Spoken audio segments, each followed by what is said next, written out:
95% of what you do every single day is influenced by your subconscious mind. Your subconscious mind is home to your beliefs, your emotions, your habits, and your memories.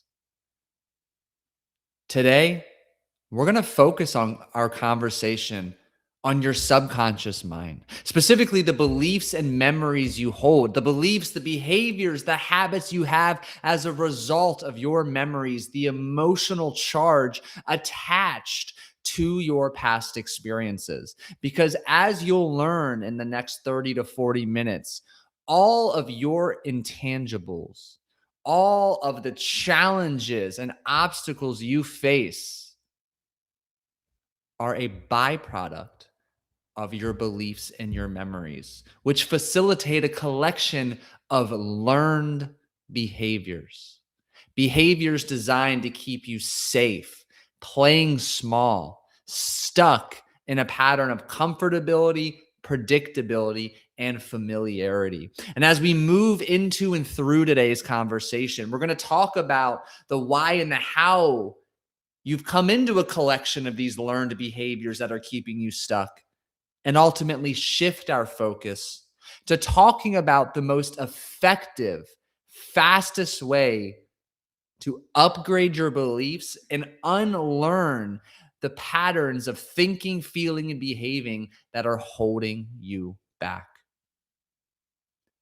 Welcome back to another episode of the inner game of real estate success, the show within the show of the Keeping It Real podcast that gives you the tools to master your mind, close with confidence, and thrive in both business and life.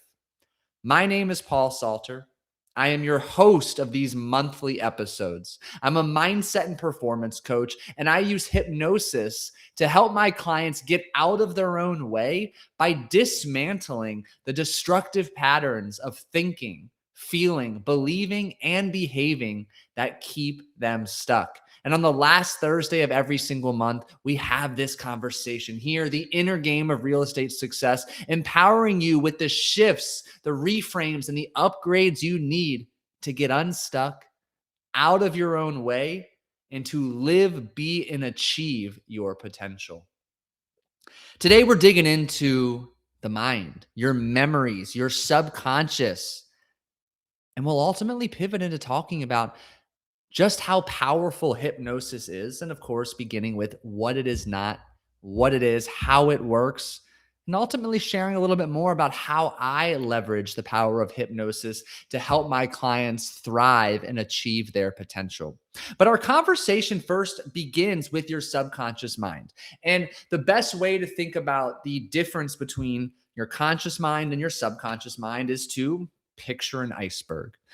When you look at an iceberg, the tip you see above the surface is estimated to be about 10% of the entire iceberg structure. And we can liken the tip of the iceberg to your conscious mind. It's what you're deliberately aware of. It's where thought, awareness, the present moment reside. Similarly, beneath the surface, in this case, the surface of conscious awareness, is the vast majority of your mind. It's your subconscious, home to your memories, your past experiences, which give birth to your beliefs, your emotion, and the set of accompanying behaviors and habits you have that ultimately influence your results, your reality, and shape your identity. And what's really important to recognize here is that as you go through life and you accumulate one experience after the next, every experience in your mind is a data point. And your mind extracts information from this experience and begins to form stories, begins to cultivate beliefs. Remember, a belief is nothing more than a lens through which you see the world, yourself, and others, and it acts as a filter through which you make decisions and take actions. So as you go through these experiences, memories are created. There's an emotional charge of varying intensities and different emotions, of course, attached to these previously lived experiences.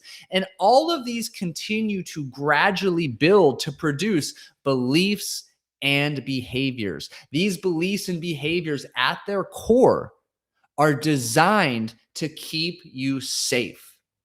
And what I really need you to hear is that you are programmed to survive. You are not programmed to thrive. Yet here you are listening to a personal development podcast in the real estate space because you're trying to thrive. You're committed to thrive.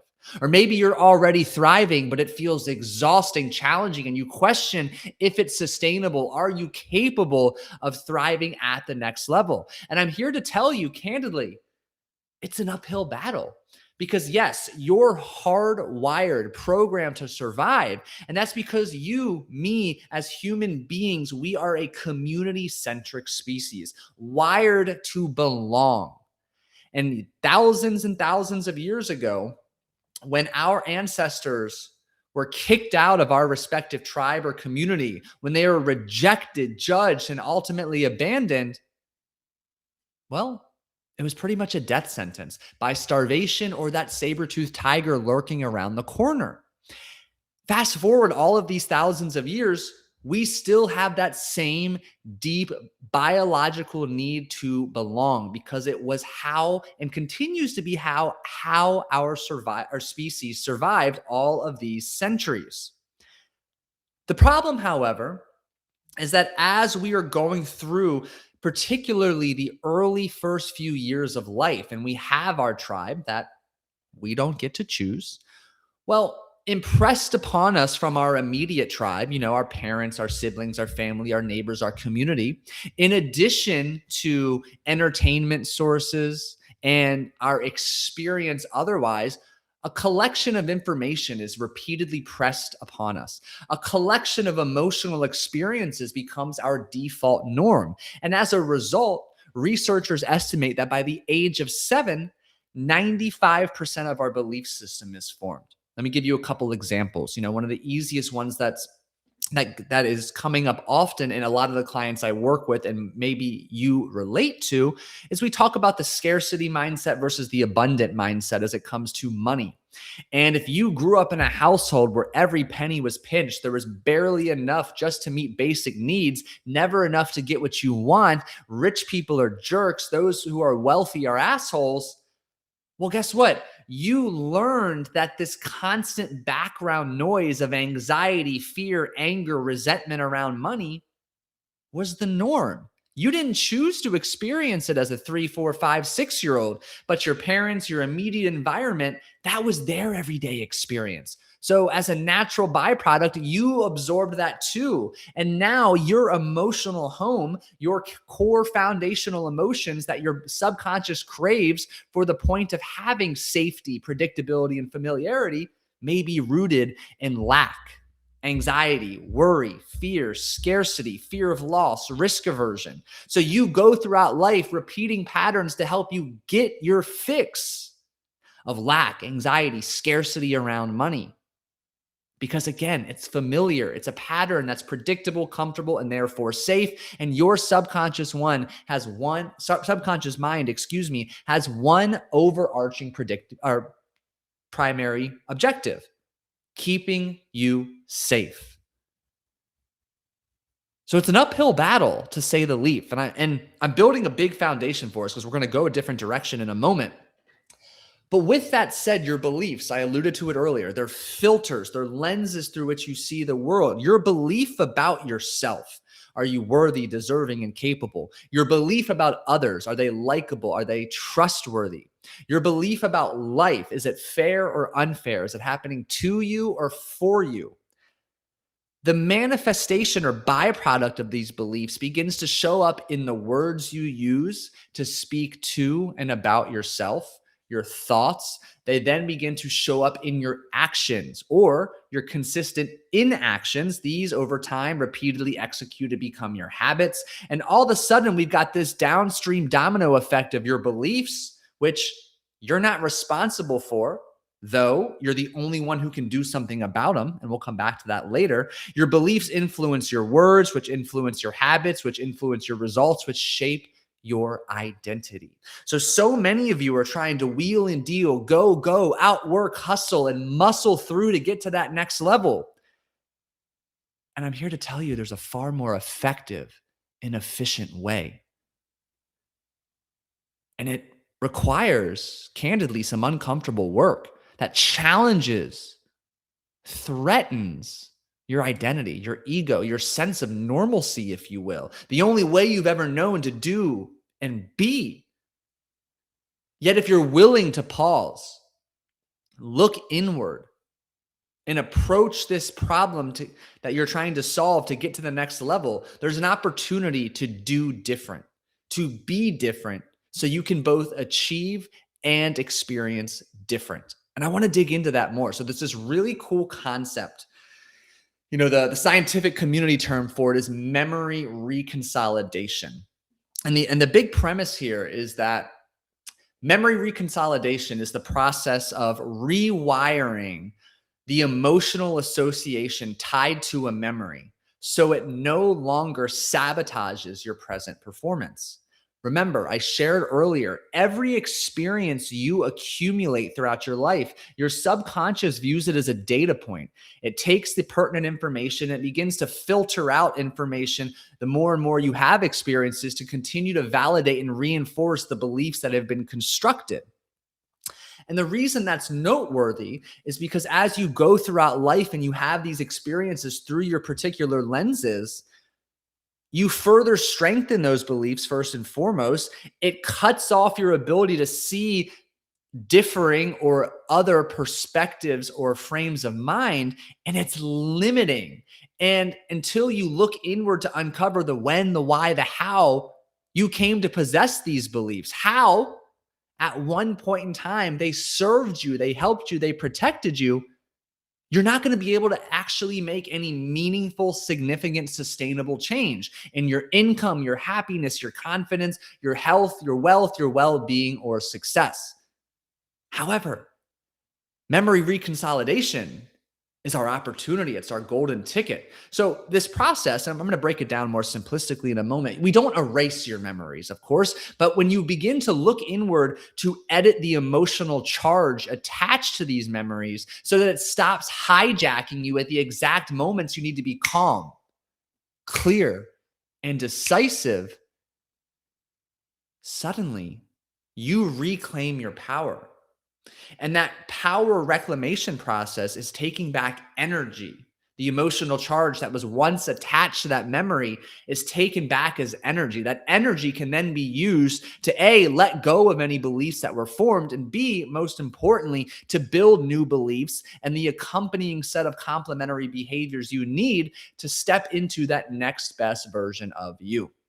So here's the framework, and here's the powerful, analogy. Your brain saves and files memories like a Microsoft Word document. Memories aren't like a tattoo. They're not permanent. And although yes, we can get rid of tattoos, the process of memory reconsolidation and updating a memory is not nearly as painful as what I've heard to be an excruciatingly painful process of getting a tattoo removed. So the analogy I want to share with you is that your memories are like a Microsoft Word document. And what I mean by that is every time, again, you have an experience in life, think of it as your mind writing a quick synopsis, some more detailed and intensive than the others, in a Microsoft Word document, and then saving that file, stuffing it down into your subconscious. And when an event or moment or circumstance triggers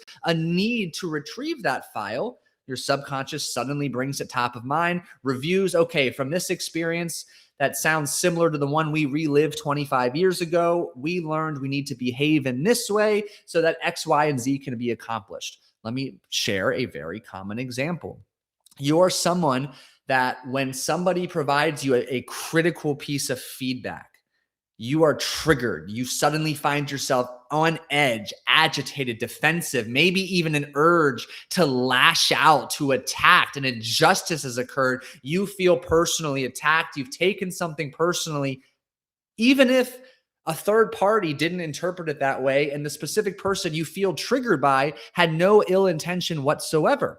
What's taking place there is at light speed, your mind is going back to that moment at 9 years old when you were bullied on the playground and you felt attacked. And the only way you knew to protect yourself and to stand up for yourself was to verbally lash out, maybe physically even lash out. That same 9-year-old boy or girl and his or her accompanying patterns of safety and protection still lives in you today. And when triggered, it comes to the surface and it plays out. And this happens not just with anger. This happens with perfectionism, procrastination, when self-doubt takes a seat in your driver's seat and hijacks the steering wheel. Every time this is occurring, your mind is accessing all of these old files, these memories to see when this situation happened previously, you protected yourself or you kept yourself safe by doing X, Y, and Z. And yes, they served you at that time, but you're not 9 years old anymore. You don't have an immature emotional regulation ability. You don't have an immature nervous system. You're an adult. You're capable of managing and regulating your nervous system. You're capable of managing your emotions. But during your youth and your younger years, your adolescence, and during moments as an adult that were incredibly emotionally charged, painful, and traumatic, maybe you weren't, because some situations we experience, there's no words, tools, blueprint, or playbook for. And you're stuck in such a fight or flight triggered nervous system state for so long. Your body is doing anything and everything it can to encode safety, safety, safety, protection, protection, protection, that a new set of accompanying beliefs and behaviors is formed. Another classic example, maybe you quit your 9 to 5, you go all in on this passion project and it doesn't work out. It fails. You go bankrupt or you have crippling debt. You feel like a nobody, a failure. Everybody judged you. You feel shame, guilt, anger, sadness, embarrassment. That's enough for a lot of people to say, I'm never going to try again. I'm only going to play it safe the rest of my life. And they live the rest of their life as a shell of themselves, playing small, operating at a fraction of their potential. Because this belief and this set of accompanying behaviors, or in this case, lack thereof, action and behavior, are byproducts, learned experiences from a traumatic event in their life that directly threaten their identity and ultimately the core of who they are. So with memory reconsolidation, and ultimately one of the fastest, most effective ways to unlearn the beliefs, feeling states, thinking, and behaviors holding you back is by capitalizing on this concept and using hypnosis. So I want to go back to this analogy because I know I got sidetracked there, but when we're opening up that file, that Microsoft Word document, every time you open that file, that past memory, that challenging experience, 8 years old, you're giving a presentation in front of your classmates and you forget your line. Everybody laughs at you, even your teacher. It's humiliating. It's embarrassing. That moment forward, you're afraid, you're anxious to speak up in front of small and large groups. You hide your voice, you play small, you don't share your honest thoughts and opinions. All of that's learned. Yet the way our memory works is when we, in a safe and supportive environment, reconnect with or open that file, we can go back and edit it. We can diffuse or drain the emotional charge that was once attached to it. We can reframe it, see it differently, provide empathy, and ultimately do the work necessary to let go of any destructive beliefs and behaviors that came as a result of said belief. As a result, you experience a positive ripple effect in real time, an abundance of energy that wasn't once available that you can now put forward to take action on what it is you already know you need to be doing to achieve your next level of success. Another example, pay attention. I'm moving a million miles an hour today. I'm feeling good. I hope you're picking up when I'm throwing down. One of my clients, phenomenal real estate agent, about to cross the seven-figure mark personally in her commissions in 2026. She's made more money every single year for going on 10 years, if I recall correctly. She's crushing it. Yet she, like you, like me, and this happens at every single fucking level of success, financially, health-wise, and otherwise. There are destructive ways of thinking, being, and feeling that lead to feelings of imposter syndrome, questioning our worthiness and our enoughness to sustain or even achieve next level success. And for this particular client, she was born to two immigrant parents who busted their ass when they moved to the States on the promise that they would provide a much better life for their children. My client, being one of those children, watched her mom and dad work tirelessly, one sacrifice after the next, to provide a better life here in the States for her and her siblings. Guess what? My client, by direct absorption, like I alluded to in the beginning of this conversation, she absorbed that same tenacity, ambition, next to nobody can match her work ethic type of attitude and propensity to take action. And that's what has fueled her incredible success. Like I mentioned, the past 10 going on 11 years, more income, more deals, more relationships year after year. On paper, she's absolutely crushing it. Physically, however, inconsistently taking care of herself, burnt out, emotionally drained, a glass of wine before bed every night, gradually becoming two, sometimes a bottle before bed, struggling to sleep, struggling to exercise, meditate, or care for herself regularly, constantly on edge, feeling uncomfortable, unsafe when she's not working, struggling to disconnect, struggling to detach her results from her self-worth. And as you can imagine, this is a cocktail to operate well below your potential. And that's what played out the last couple of years. Despite her success on paper, it was internal warfare, chaos, very few moments of calm, masked by moments of stress. Her nervous system always triggered on edge. And underneath it all, guess what? She didn't feel deserving or good enough for this success. Making great money, has the status, the recognition. Both her parents were immigrants who worked incredibly hard to make ends meet just to provide. And here she is with significantly more money to her name. Do I deserve it? Am I outshining my parents? That's not fair. They sacrificed so much for me, all they did for me. The guilt, the resentment, the sadness, the shame, the anger, the bitterness. On top of the entire time, wait a second. I was born to two immigrants. Who am I to make this much money, to have this impact, to build and have these relationships, to attend these events? The imposter syndrome, the enoughness. It was a pattern of destruction internally. This client struggling to keep it together until she was courageous enough to ask for help, courageous enough to look inward, to begin owning, confronting some of these destructive ways of believing, being, thinking, feeling, doing. And through the deep work we're going to begin talking about here momentarily, and a willingness to look within, let go of that wasn't serving her, even if it felt scary, different, or uncomfortable, has allowed my client to experience more harmony, more ease, more flow in her day-to-day life. Vastly improved health, self-care, well-being habits, consistent in her exercise, her meditation, her sleep, protecting her sleeps, and perhaps most importantly, finding her voice and confidently taking aligned action true to her authentic self. And that work I've been alluding to that capitalizes on this concept of memory reconsolidation is high performance hypnotherapy and mindset coaching. And I want to pivot our conversation to digging into hypnosis. And of course, For me, the best place to begin in having this conversation is making it abundantly clear what hypnosis is not.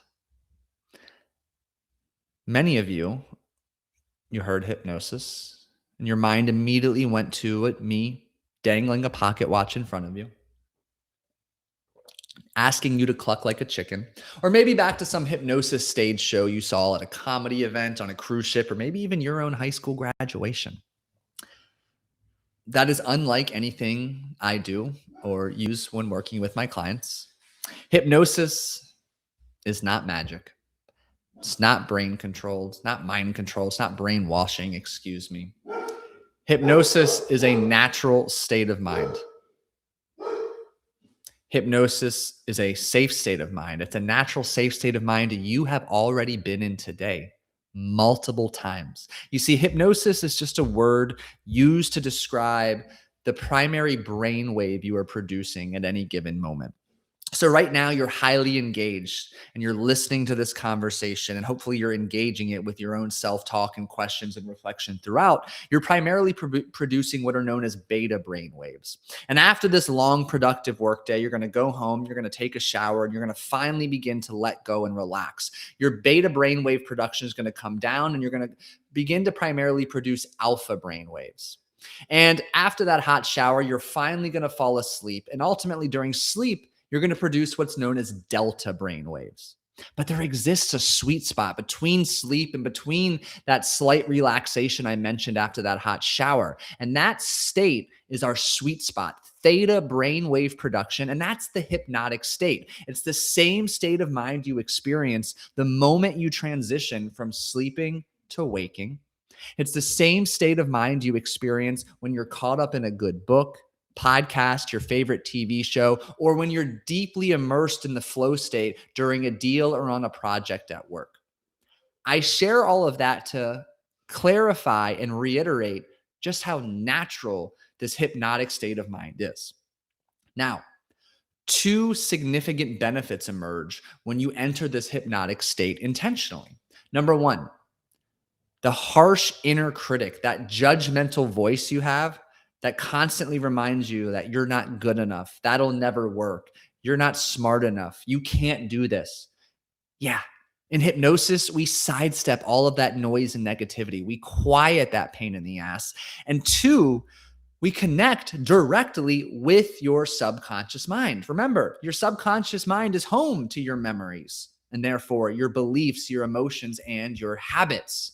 So by being able to connect with your subconscious mind, quiet that harsh inner critic, we begin to have an opportunity to open up some of those past files or Microsoft Word documents where some of these accompanying beliefs and destructive behaviors were first learned. And we can use hypnosis to uncover the origin of when, why, and how you learned performance anxiety, to believe you're not good enough, worthy enough, or deserving, to have learned procrastination or perfectionism. And learning the when, the how, and the why in and of itself creates a powerful opportunity for a perspective shift. More importantly, it creates an opportunity to do the unlearning, to remove the emotional charge, reclaim that energy, that power, and use it to build the new set of beliefs and accompanying behaviors you need to ascend to the next best level of you. So let's go one step further. Sounds good. You're picking up what I'm putting down. How does it really work? Well, first and foremost, we need to understand a couple benefits. So I mentioned that in hypnosis, you're primarily producing what are known as theta brainwaves. And it's in this state that you're incredibly malleable, suggestive to feedback, perspective shifts, reframing. And you heard me say in the beginning of this conversation that researchers estimate by the age of 7, 95% of your belief system is formed. Guess what? Between the ages of 0 and 7, you're primarily producing theta brainwaves. You're very malleable. That Microsoft Word document is open, ready for edits and upgrades. So hypnosis puts you into that malleable state where upgrades can be delivered on demand. And number two, we share then the concept of neuroplasticity. So neuroplasticity is basically the opportunity for you to begin building new neural pathways. A neural pathway is essentially your brain's ability to communicate. When a behavior is formed, your brain craves efficiency. Your brain wants to do things as efficiently as possible to conserve energy. And the way that it does that is through habit formation. So neurons begin to fire together, they begin to wire together all throughout your brain to speed up the transmission of electrical current and ultimately make sure that some of these tasks, in this case behaviors, can be carried out more efficiently and more effectively. Well, many decades, centuries ago, the prominent belief or school of thought was that your brain was kind of hardwired. We're fixed, we're limited, we can't grow, expand. Today, we know that is not the case, and neuroplasticity is the explanation, the concept that highlights we can build new neural pathways. We can stop traveling current or pre-existing ones, and there is a better way to learn, to be, to think, to do, to grow. And the analogy I like to use for this is, let's just highlight, for example, the destructive mindset program of perfectionism. And if perfectionism is something you struggle with often, it shows up in every area of your life. The way that we could think of that neural pathway is it's like a freaking 8-lane highway. There is no issue with traffic there. It is easy breezy to travel that highway. Easy to move from point A to point B at a moment's notice to get to where you want to go, meaning that you ride or drive that neural pathway of perfectionism quite often. Well, let's say you're doing the work, you're ready, you're taking consistent action, and you have the support and accountability you need to begin letting go, of these perfectionistic tendencies. Well, the process of what's actually happening is suddenly there are some orange detour cones that are placed on that highway, and they take you literally off-roading. And for the first couple of times, you're leaning into these new behaviors. Oh, it doesn't have to be perfect before I submit that proposal, before I draft that new job position description. I'm just going to send it. Well, it's literally like using the detour cones off the highway and beginning to blaze your own trail. You're walking through tall grass, thickets, rocks, mud, and it's uncomfortable. It's much more challenging. It's far less effective and efficient. It feels different. Yet the next opportunity, you do it again. And the next time you feel a tendency and a gravitational pull towards those old perfectionistic patterns, you take it again and again. And suddenly you've blazed yourself a nice little dirt path. And the more you begin to use this path, it becomes clearer, becomes more efficient, more effective. And suddenly it's spacious enough, it's well traveled enough where you can pave a 1-lane road. And then suddenly a 2-lane road, and so on and so forth. The more you use it, next thing you know, you've greased an entirely new 8-lane highway. The other one has crumbled. It's hard to use. You don't even remember even how to get there as much. That's neuroplasticity at its core. So again, through memory reconsolidation, neuroplasticity, and intentionally priming yourself to be in that theta brainwave state, you have an opportunity to unlearn the core beliefs, emotional states, and behaviors that are keeping you stuck, facilitating a pattern of you getting in your own way. And when you unlearn them, you can harness the energy to build the beliefs and behaviors you need to achieve your potential, to be the best version of yourself. And obviously, I'm biased. Hypnosis changed my life. I've shared that story before. Hypnosis has allowed me to have an indescribable impact on my clients' lives, professionally, personally, athletically, healthily, and everywhere in between.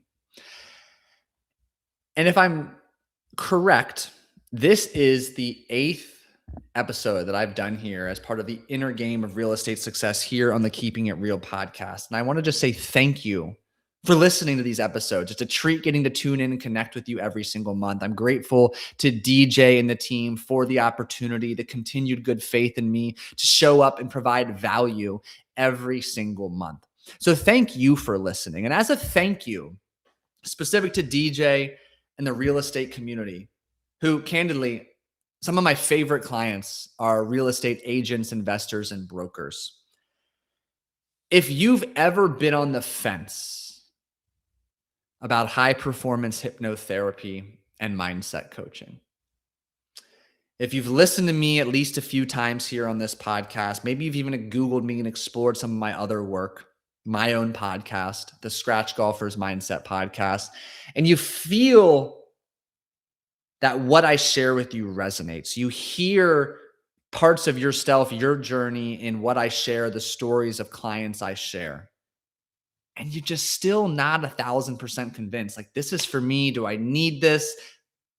Spoiler alert, you do. We all do if we're truly going to be the best version of ourselves. Here's what I'm going to do for you.